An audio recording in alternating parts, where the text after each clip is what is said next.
I like the opening comment because I think that comment really reflects where I am on Dr. King. And that is, let us not judge anyone by a single story. It's like, how is it that we come together and bridge that kind of thinking so that we create a movement, we synergize and create a movement and we have the passion, but we have to think through what the mechanics are. Whenever you're doing discovery of anything, we always ask 5 whys, because you're not going to get the answer on the first why.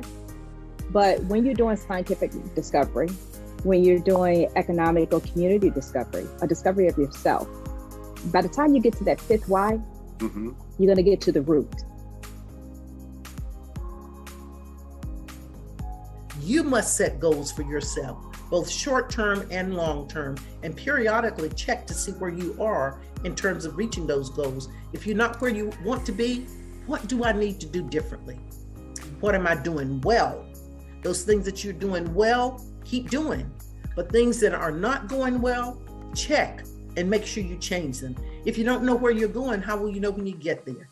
Planning is the roadmap to guide you to your destination, but motivation, you've got to stay motivated. Whether anybody else is motivating you or not, motivation is the fuel that gets you there. Kind of what it is. And as you get into more complex things, later on, like, businesses or, tech startup type things, there's a lot more that kind of goes into it. But it's just kind of drilling in, just thinking about the basics. It's what are the costs of this and what kind of benefits can we expect to receive, in the end as we go ahead and do this.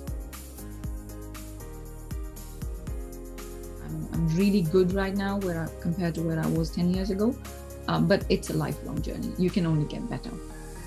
But about a decade ago, I reached my peak. And what did you do when you reached that peak? I sought help. That is my biggest learning in life, that reach out for help.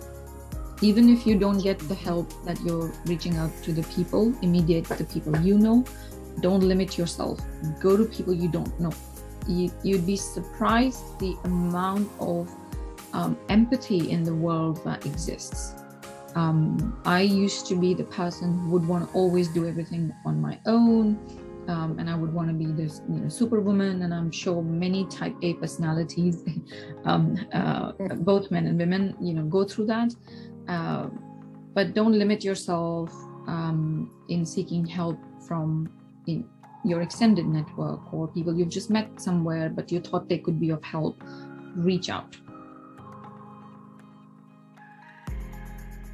It's the impact you have on millions of people could be so much bigger than being in a particular area. So I decided to go that route.